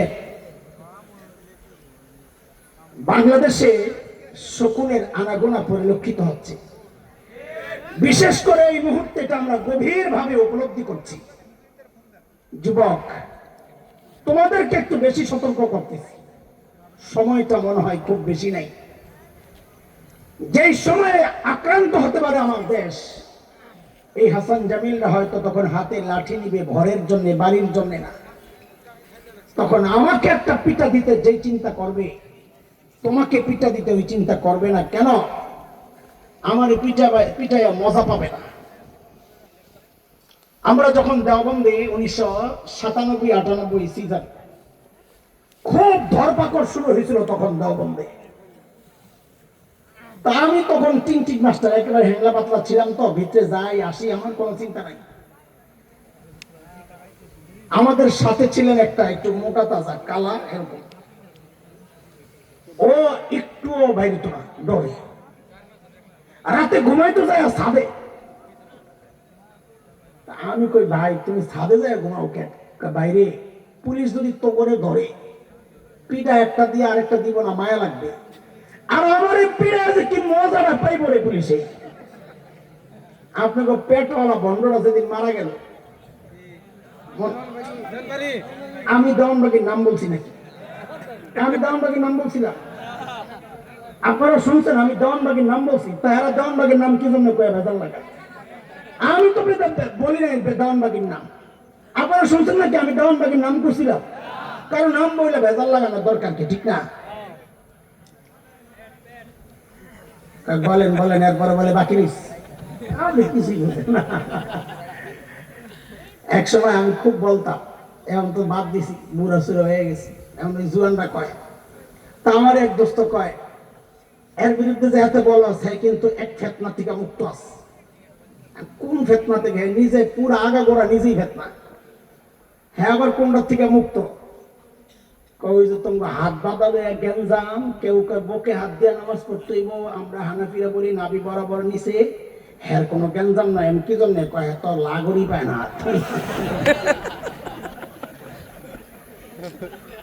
সুবহানাল্লাহ, আমাকে খুব সে নামাজই পড়ে না, কি আফান।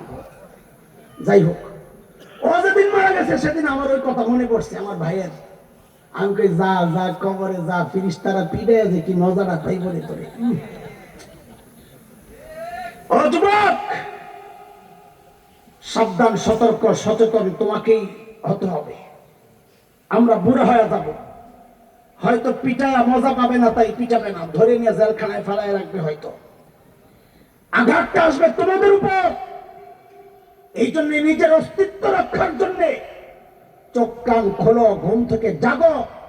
শকুন কিন্তু তার পুরোপুরি আনাগোনা শুরু করে দিয়েছে।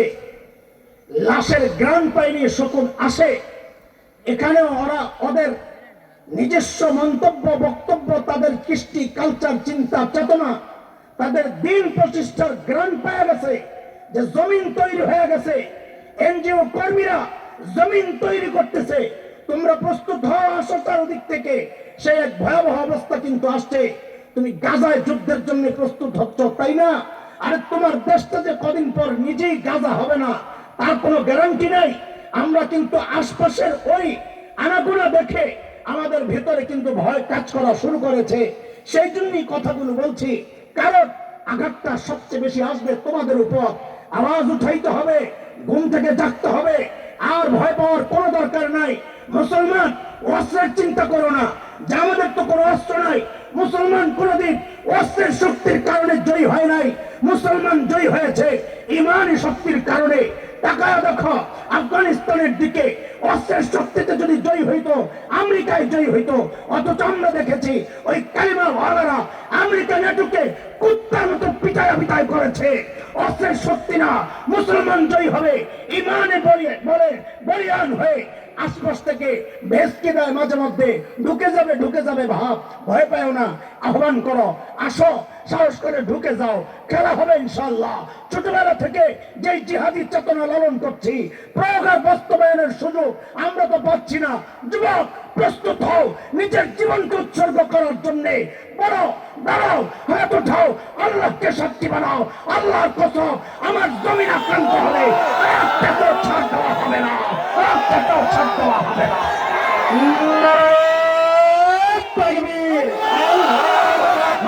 ইসলামের শত্রুরা ইসলামের শত্রুরা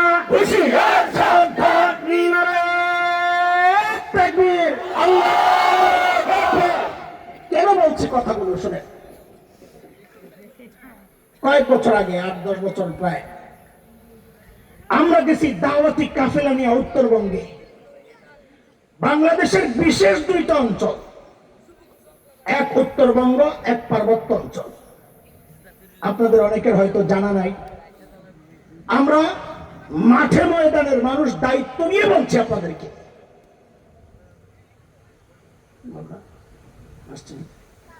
আচ্ছা, উত্তরবঙ্গ পার্বত্য অঞ্চল। আচ্ছা, এদিকে এদিকে এদিকে আসলে দেখবেন, লক্ষ লক্ষ মুসলমানকে খ্রিস্টান বানানো হচ্ছে, ধোঁকা দিয়ে, লোভ লালসা দিয়ে। আমরা গেলাম দাওয়াতি কাফেলা নিয়ে। তখন আমাদের বিরুদ্ধে ওরা পুলিশের কাছে নালিশ করেছে, ঢাকা থেকে কিছু মৌলবী আসছে, ওদের ভাবসাব ভালো মনে হচ্ছে না, গ্যাঞ্জাম লাগাইতে পারে, রক্তারক্তি হইতে পারে। পুলিশ আমাদেরকে ডাকালো, আপনারা কারা? তা আমি বললাম যে ভাই, আমার ভাই মোরতাদ হয়ে গেছে, দিন থেকে বের হয়ে গেছে, তাকে দাওয়াত দিয়া ঘরে ফেরত নিতে আসছি, আমরা মারামারি করতে আসি নাই। তখন পুলিশ ইমানদার পুলিশ ছিল, তার বক্তব্যটা বোঝা গেছে তিনি দিন প্র্যাকটিস করেন, কিন্তু না জানার কারণে, নবী না চেনার কারণে ওই বক্তব্য আসছে। এই জন্য আগে আপনাদেরকে আমি নবী চিনাইছি, নাইলে প্রশ্ন আপনাদেরও থাকবে। পুলিশ আমাদেরকে বলে কি জানে? আচ্ছা হুজুর বলেন তো, আমরা মুসলমান, ইসলামের দাওয়াত চলে সারা দুনিয়ায়, ইউরোপ, আমেরিকা, আফ্রিকা, অস্ট্রেলিয়া, সারা দুনিয়ায়। তাহলে খ্রিস্টানরা তাদের ধর্মের প্রচার বাংলাদেশে করলে আমাদের সমস্যাটা কি? যার যার ধর্মের প্রচার সে করবে। কথা তো কত সুন্দর, তাই না? কথা বলে, যার যার ধর্মের প্রচার সে করবে। কথা কি সুন্দর না? কথা সুন্দর না? কিন্তু দোস্ত, সাপের মাথা দেখছে? ভালো করে দেখেন নাই তো, দেখছেন আর এমন করছে। এইবার একদিন দাঁত মাত খিচ্চা ভালো করে তাকায় দেখেন কি সুন্দর ডিজাইন। কিন্তু সব সুন্দর সুন্দর না দোস্ত, কিছু সুন্দরের ভেতরে বিষও থাকে। কথা বলেন, যার যার ধর্মের প্রচার সে করবে। কথা সুন্দর, কিন্তু এই সুন্দরের ভেতরে বিষ। সেই বিষে সারা দেশ বিষাক্ত হওয়ার উপক্রম হয়েছে। সেই বিষ সম্পর্কে আপনাদেরকে সতর্ক করছি। কেন খ্রিস্টানরা বা অন্য ধর্মের কেউ বাংলাদেশে তাদের ধর্মের প্রচার করতে পারবে না? কেন মুসলমান তার ধর্মের প্রচার সারা দুনিয়ায় করতে পারে? এই সূক্ষ্ম ব্যাপারটা বোঝানোর জন্যই লম্বা কথা আমি টেনেছি ভূমিকা হিসাবে। এইবার বুঝেন, প্রশ্নটা বুঝেছেন? কেন মুসলমান তার ধর্মের প্রচার সারা দুনিয়ায় করতে পারে, কেন অন্য ধর্মের কেউ বাংলাদেশে তাদের ধর্মের প্রচার করতে পারে না? এই প্রশ্নটা কি বুঝেছেন? কেন পারে না বুঝেন? ওরা তো বলে যার যার ধর্মের প্রচার সে করবে। এই কথা সেই বলবে যে তার নবী চেনে না। বলেন কি চেনে না? আমি আপনাদেরকে নবী চিনেছি। আমাদের নবী যেন কি ছিলেন? জোরে কন, জোরে কন। একমাত্র বিশ্ব নবী। পেছনে ওয়াদা করেছিলাম একমাত্র বিশ্ব নবীর ব্যাখ্যা পরে দিব। এই যে পরের টাইম এখন আসছে। আর যুবক খেয়াল করো, একমাত্র বিশ্ব নবীর অর্থ তিনটা। মানো না? মুখস্থ করো না। কয়টা? কয়টা? যুবক বলেন কয়টা? এক নম্বর, আমার নবী আসার আগ পর্যন্ত আল্লাহ যত নবী দুনিয়ায় পাঠিয়েছেন সমস্ত নবীর জন্য টাইম ছিল ফিক্সড। এই টাইম থেকে এই টাইম আপনার নবুয়ত। টাইম শেষ, নবুয়তের কাজ স্থগিত। নবুয়ত শেষ হয় নাই, কাজ স্থগিত। আমার নবী একমাত্র বিশ্ব নবী যাকে আল্লাহ নির্দিষ্ট কোন টাইম দিয়ে দুনিয়ায় পাঠান নাই। বলেছেন খাতামুন নবিয়্যিন, আপনি কিয়ামত পর্যন্ত নবী, আপনার পর আর কোন নবী, আর কোন নবী আসবে না। আসবে না বলবেন না, নাই নাই। এটা সঠিক। কারণ আসবেন, হযরত ঈসা আসবেন, এটা আপনারা সহি কথাই বলেছেন। কিন্তু ওরা ফাঁক খুঁজে ঢোকার জন্য ফাঁক দেওয়া যাবে না, এই জন্য বলবেন আর কোন নবী নাই, আর কোন নবী হবেন না, আসবে না। না, আপনাদের কথা সহি, কিন্তু ওরা যে যেহেতু ঢুকতে চায় এই এই চোরাই রাস্তা দিয়ে, এই রাস্তা বন্ধ করতে হবে। আমার নবী একমাত্র বিশ্ব নবী যাকে আল্লাহ নির্দিষ্ট কোন টাইম দিয়া নবুয়তের পাঠান নাই। দুই নম্বর, বিশ্বনবীর একমাত্র বিশ্বনবীর অর্থ, আমার নবী দুনিয়ায় আসার আগ পর্যন্ত আল্লাহ যত নবী দুনিয়ায় পাঠিয়েছেন সমস্ত নবীর অঞ্চল এরিয়া ছিল নির্ধারিত। আমার নবী একমাত্র বিশ্বনবী যাকে আল্লাহ বলেছেন ওমা আরসালনাকা ইল্লা রাহমাতাল লিল আলামিন, আপনাকে গোটা জাহানের জন্য আমি পাঠাইছি। এই কথার প্রমাণ হযরত ঈসা আলাইহিস সালামের বক্তব্য থেকেও পাওয়া যায়। কই পাবেন? আজকের যে বিকৃত বাইবেল আছে ওই বাইবেলে কথা আছে। হযরত ঈসা বলেছেন আল্লাহ আমাকে ফিলিস্তিনের একটা নির্দিষ্ট অঞ্চলের, ধরে নিলাম আজকের ইসরায়েল, ওই অঞ্চলের নবুয়ত দিয়ে পাঠাইছে। এই কথা হযরত ঈসার নিজের। কয়টা গেল? এক নম্বর, টাইম ফিক্সড, আমার নবীর টাইম ফিক্সড নাই। দুই নম্বর, অঞ্চল ফিক্সড, আমার নবীর অঞ্চল ফিক্সড নাই। তিন নম্বর, আমার নবী দুনিয়ায় আসার এক পর্যন্ত আল্লাহ যত নবী দুনিয়ায় পাঠাইছে সমস্ত নবীর জন্য সম্প্রদায় কম ছিল নির্ধারিত। আমার নবী একমাত্র নবী, বিশ্ব নবী যার জন্য আল্লাহ কোন নির্দিষ্ট সম্প্রদায় নির্ধারণ করেন নাই। এই কথার প্রমাণ ওই যে পেছনে প্রমাণ রেখে আসছে, বলছিলাম সুই। হযরত ঈসা নিচে বলেছেন সূরা সফ আয়াত 6, ইয়া বনি ইসরাঈল ইন্নী রাসূলুল্লাহি ইলাইকুম, ও বনি ইসরাঈল আল্লাহ আমাকে তোমাদের রাসূল বানায়া পাঠাইছে। আর আমাদের নবী সম্পর্কে আল্লাহ বলে ওমা আরসালনাকা ইল্লা কাফাতাল লিন-নাস, আপনাকে আমি নির্দিষ্ট কোন সম্প্রদায়ের নবুয়ত দিয়া পাঠান নাই।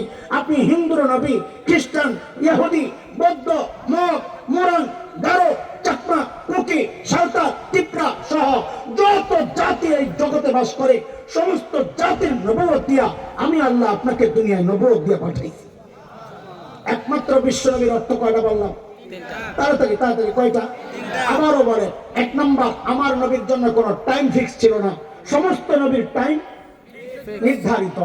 আমার নবীর জন্য কোনো অঞ্চল নির্ধারণ ছিল না, সমস্ত নবীর অঞ্চল। তিন নম্বর, আমার নবীর কোনো সম্প্রদায় নির্ধারণ ছিল না, সমস্ত নবীর জন্য সম্প্রদায়। এবার বুঝেন কেন মুসলমান সারা দুনিয়ায় তাদের ধর্মের প্রচার করতে পারবে, কেন খ্রিস্টান সহ অন্য কোন ধর্মের বাংলাদেশ সহ দুনিয়ায় কোথাও তাদের ধর্মের প্রচার করতে পারে না। এটা বুঝেন, এটা কেরানীগঞ্জ। ধরেন এই মুহূর্তে কি আবার সিরিয়াস কি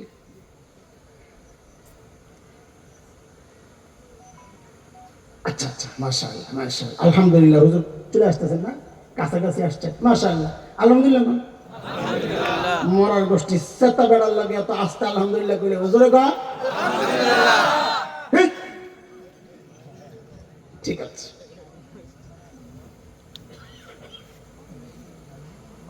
কেরানীগঞ্জের বর্তমান এমপি তো কেউ নাই, ধরেন যিনি ছিলেন, রাতের হোক আর দিনের হোক, জেনে হোক, ছিল তো আসে। আচ্ছা খেয়াল করেন, খেয়াল করেন, কেরানীগঞ্জের মূল জায়গা কোনটা? জিঞ্জিরা। ওই এমপি সাহেবের খাস কিছু লোক থাকে, যে কোনো মানুষ তার দায়িত্ব পালনের জন্য কিছু খাস লোক লাগে। আমরা মোহতামিম, আমগো আস, সবারই লাগে। ওই খাস কিছু ছেলে পেলে যাদেরকে দিয়ে উনি মিশন বাস্তবায়ন করে, ওরা হঠাৎ একদিন দেখে কি জিঞ্জিরায় এক বিশাল সাইনবোর্ড লাল অক্ষরে লেখা এমপি সাহেবের কার্যালয়। কি লেখা? কি লেখা? এমপি সাহেবের লোকজন কয়, কি রে এরা কারা? এমপি সাহেবের কার্যালয় খুলছে, আমরা জানি না। গেস কয় চল তো যাই। যা জিজ্ঞেস করতেছে, ভাই এরা কার অফিস? কয় এমপি সাহেব। তোমরা কারা? এমপির লোক। কোন এমপি? কয় সাদেক হোসেন খোকা। কি কয়? ও বলছেন কি কয়? লাগাইছে ধরে পিডা, ইচ্ছা মতন পিডাইছে। আচ্ছা আপনারা কোন তো পিডানো ঠিক আছে নাকি সাদেক হোসেন খোকা যিনি 20 বছর আগে চলে গেছেন, এমপি ছিলেন, মারাও গেছে, তার অফিস এসে কেরানীগঞ্জে খোলার মতো পাগলামিটা ঠিক আছে? জোরে কোন, জোরে কোন, জোরে কোন। আরেকবার কোন। পিডান ঠিক আছে না? মনে রাখেন, পরে আবার পোল্ট্রি বেডের নাম কি কইছে সবাই? ঠিক আছে না? আপনার কাছে বিচার আছে, কিরে তোর কিল পিলাইবি, কেন পিলাইবি? পিলাইছি 2 অপরাধে। কয় অপরাধ? কথা কর। কি 2 অপরাধ? 1 নম্বর অপরাধ হচ্ছে যেই সাদেক হোসেন খোকার অফিস খুলছে, ওনার নির্বাচনী আসন এই কেরানীগঞ্জ না। অফিস খুলবে ঢাকা সূত্রাপুর যে আসন, ওইটা ঢাকা 8, ওইটা যায় কোতোয়ালি আসন। হাসিনায় হাসছিল যখন খোকার লগে। অফিস খুলবে উনি যা খুলে নেই সুস্কেট, 1 নম্বর অপরাধ। আচ্ছা 2 নম্বর অপরাধ বলে যে সাদেক হোসেন খোকার নির্বাচনী অফিস এটা খুলছে, ওরা এমপি, উনি এমপি ছিলেন 20 বছর আগে, অফিস খোলার কথা 20 বছর আগে, এখন কি অফিস? এখন তো থাকবে বর্তমান এমপির অফিস। কয় কারণে বিড়াইছে? 2 কারণে। দোস্ত এটা খুব ভালো বুঝছেন না? মাশাআল্লাহ। বাংলাদেশে কেন অন্য ধর্মের কেউ তাদের ধর্মের প্রচার করতে পারবে না? বলে অপরাধ 3টা। ধরে কোন, তাড়াতাড়ি কোন। অপরাধ 3টা। অপরাধ 3টা। কি 3 অপরাধ? 1 নম্বর অপরাধ হচ্ছে যেই নবী ঈসাকে তারা, ঈসার নবীর ধর্মের প্রচার, যেই নবী ঈসার ধর্মের প্রচার তারা বাংলাদেশে করছে, ওই নবী ঈসা নবুয়তের ডেট এক্সপায়ার হয়ে গেছে 1500 বছর আগে। 2 নম্বর অপরাধ বলে যেই নবী ঈসার ধর্মের প্রচার ওরা করছে, সেই নবী ঈসাকে আল্লাহ তাআলা বাংলাদেশ নামক এই আসনের নবুয়ত দিয়া পাঠান নাই। তিনি নিজেই বলছেন, আল্লাহ আমাকে ফিলিস্তিনের একটা নির্দিষ্ট অঞ্চলের নবুয়ত দিয়া পাঠাইছেন। ঈসা নবীর ধর্মের অফিস যদি খুলতে হয়, কার্যক্রম যদি চালাইতে হয়, তাইলে যায়া ওই ইহুদিদের কাছে যায়া করো, বাংলাদেশে আসতো কোন কামের জন্য? 3 নম্বর অপরাধ, যেই নবী ঈসার ধর্মের প্রচার ওরা বাংলাদেশে করছে, ওই নবী ঈসাকে আল্লাহ মুসলমানদের নবুয়ত দিয়ে পাঠান নাই। তিনি নিজে বলেছেন তাকে আল্লাহ তাআলা ইসরাইলি, বনি ইসরাইল, ইয়া বনি ইসরাইল ইন্নী রাসূলুল্লাহ ইলাইকুম, আল্লাহ আমাকে তোমাদের রাসূল বানায়া পাঠাইছেন। বনি ইসরাইলের কাছে নবুয়ত দিয়ে আল্লাহ হযরত ঈসাকে পাঠাইছেন। তাইলে অফিস যদি খুলতে হয়, ওই ইহুদিদের কাছে ইসরায়েলে যায় খোলো। খ্রিস্টান ধর্ম যদি প্রচার করতে হয়, ইসরায়েলে যায় খোলো। আরে 20 বছর আগে এমপি ছিল সাদেক হোসেন খোকার লোকদেরকে যদি 20টা বাড়ি দেওয়া হয়, তাহলে খ্রিস্টান ধর্মের প্রচার বাংলাদেশে করলে ওদেরকে তো কমপক্ষে 1500 পিড়া দেওয়া দরকার। কথাক্ষণ কথাক্ষণ কথাক্ষণ কয় পিড়া? আচ্ছা শেষ, রাখো রাখো, একবারে দিও, রাখো, স্টক রাখো। কয় পিড়া? আমি একটু কিছু গভীর কথা কয়ে যাই, চিলেন টিলেন যা দেওয়ার। আমার ভাই যখন গভীরের কথা বলবেন আর শ্বাসে একটা ধাক্কা দিবেন, ধাক্কা লাগে তোমরা লাভ দিয়ে দাঁড়িয়ে আছে। আপনাদেরকে কি বুঝাইতে পারছি কেন বাংলাদেশে অন্য ধর্মের প্রচার চলবে না? তাহলে পিটা দিতে হইব কয় কারণে? আরে কথা বলেন, কয় কারণে? আমরা পিটাইতে চাই না কাউকে, আমরা শুধু বলতে চাই এই অধিকার তারা রাখে না। তারা করতে করতে এখন এমন এক অবস্থায় পড়ছে, এখন দেশ টুকরা করার চক্রান্ত তারা করছে। যারাই করছে সবার উদ্দেশ্যে আমাদের পয়গাম, সেটা ভারত হোক আর আমেরিকা হোক, সবার উদ্দেশ্যে আমাদের পয়গাম। এর কুলাঙ্গাররা একটু শুনে রাখ, আমাদের একটা সোনালী ইতিহাস আছে। ওলামায়ে দেওবন্দের সেই সোনালী ইতিহাস হচ্ছে, ওলামায়ে দেওবন্দের রক্ত যখন এই জমিন স্পর্শ করেছিল, তোদের বাবা তোদের দাদা ওই ব্রিটেনের লাল কুত্তারা তখন পালাতে বাধ্য হয়েছিল। ওলামায়ে দেওবন্দের রক্ত যখন আফগানিস্তানের জমিন স্পর্শ করেছে, রাশিয়ার শেখ ভল্লুকেরা পালাতে বাধ্য হয়েছিল। আল্লাহর কসম, যদি আমার দেশ আবারও আক্রান্ত হয়, আমার দেশের স্বাধীনতা সার্বভৌমত্ব যদি হুমকির মুখে পড়ে, এদেশের ইসলাম নিয়ে যদি কেউ চক্রান্ত করে, শরীয়তের বিধানকে যদি কেউ অন্তরায় মনে করে, নারী অধিকারের জন্য কোরআনকে যদি তাচ্ছিল্য করে, আল্লাহর বিধানকে যদি কেউ তাচ্ছিল্য করে, আল্লাহর কসম আমাদের স্পষ্ট পয়গাম, ৭১ দেশ মুক্তির জন্য একবার মুক্তিযুদ্ধ হয়েছে, ঈমান রক্ষায় দিন রক্ষায় যদি আবারও যুদ্ধ করতে হয়, আবার যুদ্ধ হবে ইনশাআল্লাহ, আবার যুদ্ধ হবে ইনশাআল্লাহ। তাকবীর, আল্লাহু আকবার। ইসলামের শত্রুরা হুঁশিয়ার, সাবধান, ইসলামের শত্রুরা হুঁশিয়ার, সাবধান। শেষ কথা শুনে, শেষ কথা কয়েক মিনিটের মধ্যে শেষ করতে হবে। ভাই আসার আগে একটা কাম আছে, কামটা সারতে দিব। খুব সংক্ষেপে এটা না বললে আমার একটু ভিতরে খুশখুশ লাগে। এতক্ষণ তো বাইরে ফিরেছি, ভিতরে দুই চারটা পিড়া দেওয়ার দরকার না? ভিতরে তো কোনো পিড়া দেওয়ার দরকার না? নতুন জামাই এসে বিয়ে করতে রুহিতপুর মাল পার্টি আছে মনে করছে, আটকায় গেছে চৌরাস্তায়। আইতে আইতে আসরের আজান, আর তাড়াতাড়ি করে কখন আজান?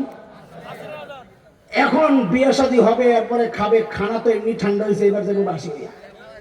মেয়ের বাপ ঘটকরে কয়, কাজীরে কয়, ভাই বিয়াটা পড়াইলাম, আর খাওয়ানটা আগে খাইলাম, বিয়া পরে পড়াই। নাইলে এই জামাই সারা জিন্দিগি আমার মায়ের খোঁড়া দিব। তোর বাপের বাড়ি গেছিলাম, প্রথম দিন আমার বাসি খাওয়ান খাওয়াইছে। তোকে ঠিক আছে, আগে খাওয়ান দেন। এই বলেন তো, মেয়ের বাড়িতে মেহমান, সেরা মেহমানকে জোরে কর, আরো জোরে। সেরা মেহমানের সামনে দিছে বিশাল ডিশ, আস্তা খাসি, আস্তা মুরগি, নানান কাবাব, এই কাবাব, ওই কাবাব, শিক কাবাব, সানি কাবাব, এই আর কত কাবাব আছে, যা দিয়া সাজাইয়া দিছে। সেরা মেহমানের সামনে সেরা খাবার। জামাই বাবুর মন এদিকে নাই, স্মার্ট জামাই। কোন জামাই? কথা কর।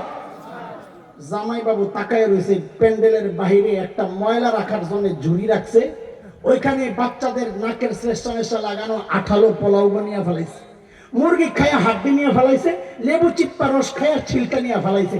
জামাই বাবু তাকায় রয়েছে ওই ময়লার দিকে। কিছুক্ষণ পর লাভ দিয়ে উঠছে, ওইটা যাইয়া ময়লার বালতি, ওইটার সামনে যাইয়া বসছে, হাড্ডি একটা লইছে, লইয়া ওই ময়লা পোলাও দুটো মুখে দেয়, হাড্ডি একটা চাবানি দেয়, লেবুর ছিলকায় রস নাই দেয়, কামড় খুব গর্বের সাথে খাইতেছে স্মার্ট জামাই। শ্বশুর আইছে, একটু বাইরে টাইরে খাওয়াইব, আয়া দেখে জামাই আসলে জামাই নাই। কিরে জামাই গেল? খুঁজতে খুঁজতে দেখে জামাই ওই জায়গায় বসা। এখন শ্বশুর কি কয়, জামাইয়ের আসন খালি কেন? কুত্তার আসনে জামাই কেন? ও হাসে, আগে কথা কয়, ওটা কার আসন? ওই ময়লা কার খাওয়ার কথা? কার কার? এখন শ্বশুর কি কয়, কুত্তার আসনে জামাই কেন? জামাইয়ের আসন বল, আমার সাথে বল, কুত্তার আসনে জামাইয়ের আসন খালি কেন? ঘটকরে ডাক দিছে, নিয়ে এদিকে কি আপনার করেন স্মার্ট জামাই, ভেরি স্মার্ট, তোর ভেরি শুধাইতেছি, পিড়াই আর দুপুর লাগো, আমার টাকা পয়সা সব ফেরত দে, এটা স্মার্ট জামাই। আপনারা কোন এই জামাই স্মার্ট না পাগল? জোরে কর। সবাই না করে আমি বয়ান ছাড়ুন না, কামিস। এই জামাই স্মার্ট না পাগল? কেন? সেরা মেহমান, সেরা খাবার বাদ দিয়ে গেছে ময়লা খাইতে, তাহলে এই জামাই স্মার্ট না পাগল? বোঝা গেল এই জায়গায় পাগলের অভাব নাই। কেন? তুমি আল্লাহ তোমার এই দুনিয়ায় পাঠাইছেন খাইরু উম্মাহ বানাইয়া, সেরা মেহমান বানাইয়া, আর তোমার সামনে সেরা নবীর সেরা আদর্শ রাখছে। তোমার এডি ভালো লাগে না, তুমি ময়লাই এসো খাইতে। হিন্দু অমুসলিম মুশরিকদের আদর্শ, কৃষ্টি কালচার, ওদের মতো চুল রাখো, ওদের মতো দাড়ি কাটো, বিবিরা ওদের মতো পোশাক পরো। আল্লাহর কসম তুমিও ঠিক নাই, তুমিও আস্তে একটা পাগল। কথা ঠিক? কথা ঠিক। পাগলামি করবেন না, জামাইয়ের খাওন খাইবেন। জোরে কর। কুত্তার আসন দখল করবেন না, নিজের আসনে বইয়া থাকবেন। আল্লাহ আমাদেরকে কুত্তা হওয়া থেকে হেফাজত করেন। আল্লাহ আমার নবীর আদর্শ দিয়া জীবন সাজানোর তৌফিক দেন। আল্লাহ আমার দেশের স্বাধীনতা সার্বভৌমত্বের হেফাজত করেন। আমি একটা প্রদর্শনী আছে, এই জন্য ছেড়ে দিলাম। হুজুর আসতে আসতে এই প্রদর্শনীটা হয়ে যাবে, এর মধ্যেই হুজুর চলে আসবেন ইনশাআল্লাহ। সেই পর্যন্ত ওঠাউঠি করে বিশৃঙ্খলা সৃষ্টি করবেন না। আমি পুরস্কার দিব, আমার কিছু দিবাই।